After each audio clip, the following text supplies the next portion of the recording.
So now let's talk a little about the interface and the layer management of LandKit. It's actually pretty simple once you get started.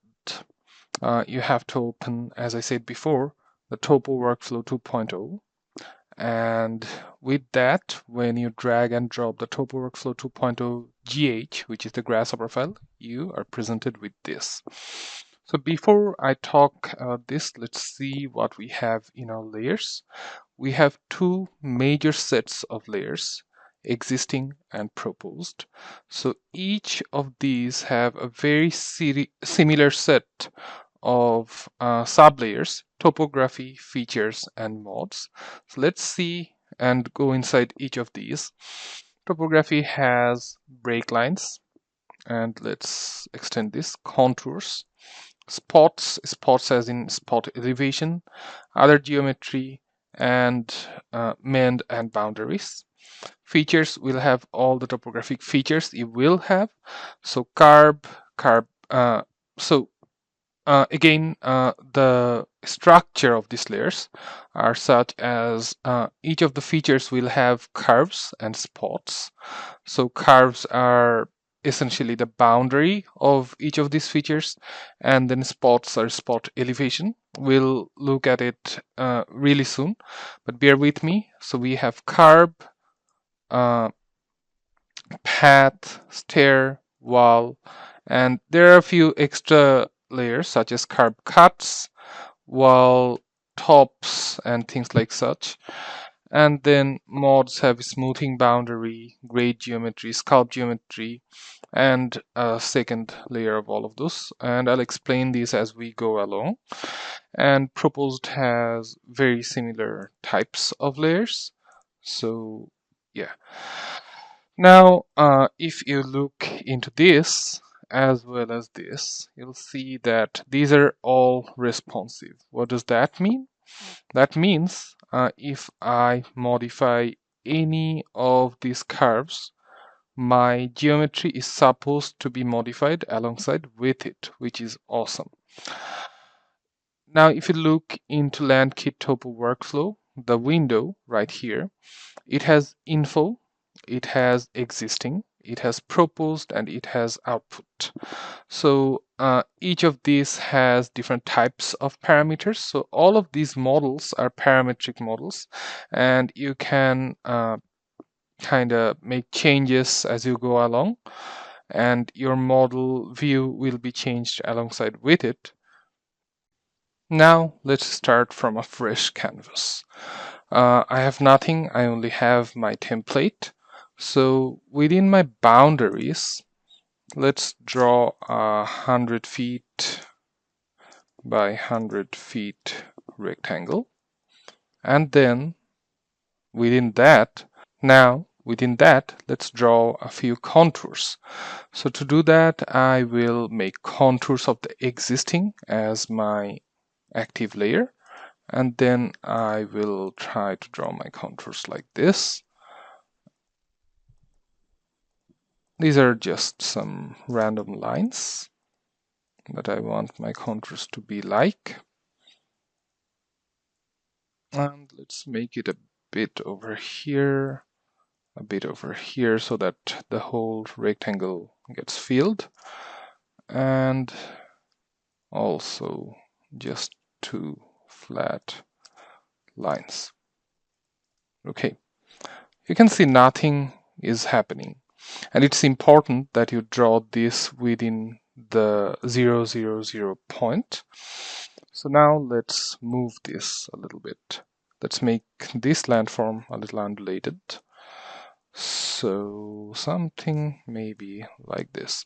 And now if I hit refresh geoset, you'll start to see that I have my contours. You can see the last two lines did not get through. That's because they are not within the boundary. They are kind of overlapping the boundary. So I put them inside the boundary, and now if I refresh geoset, you'll see they are following the exact lines. And sometimes you'll see these weird shapes that they don't follow the lines as I wanted them to.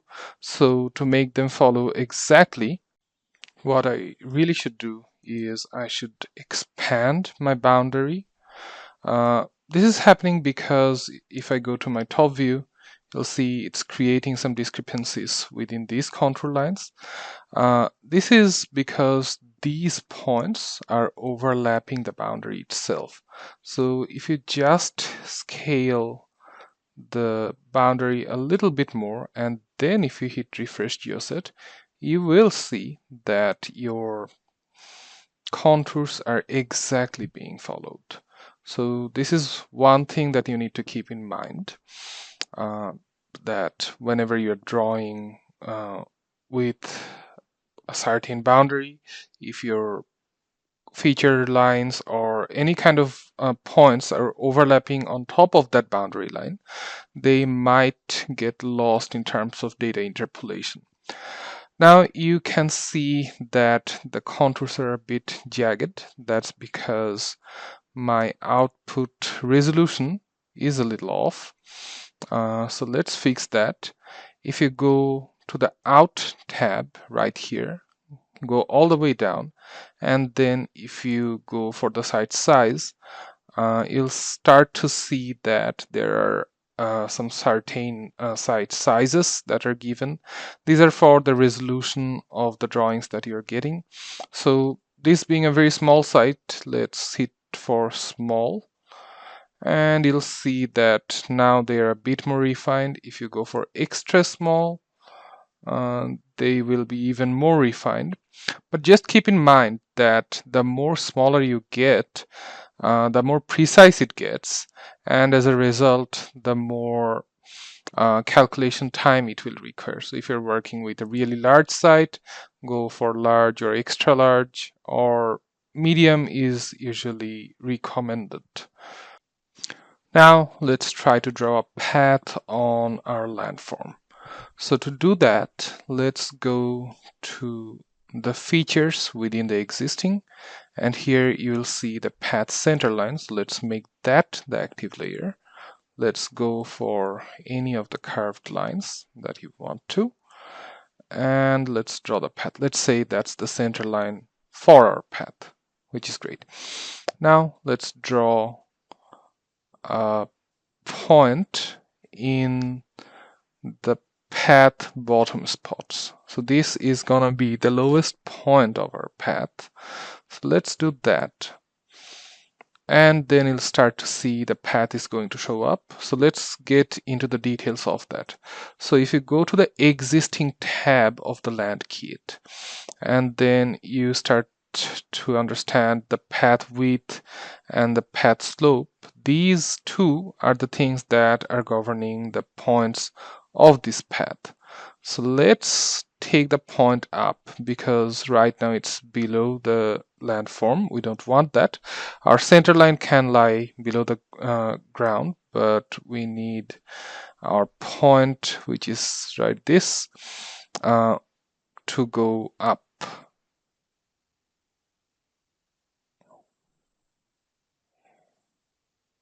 So now we have a good path.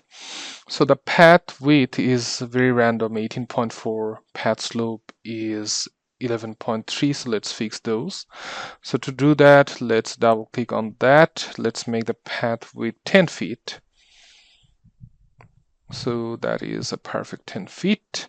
And for the path slope, let's make it 6%. So now you'll start to see that this is going up on a steady rate, and it's kind of following the contours. So that's that.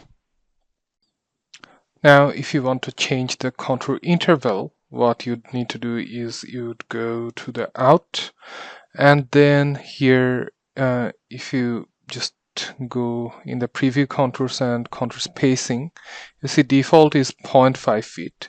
So if you double click on this and type in 1, you will start to see that your contour interval is now more, and as a result your contour density has become less. Now, one cool thing you can do with uh, LandKit is you can create live sections. So to do that, what you'd need to do is you'd go to the section lines in your layers, make that active, and then you will just draw a section from wherever you want. So let's say I want a section like this, and then section starting point needs to be over here. Now if you want to get the drawings, um, like if you want to take the section line into a drawing, what you'd need to do is you click on bake sections, and you should have a line over here. So this is the section line that I cut through with this the drawn section line. So yeah, that's how you get a section out of a drawing with just a few lines. And also remember, this section that I did not bake is a live section. See, if I move the section line, you'll start to see that the section line begins to change. And yeah, this is pretty good.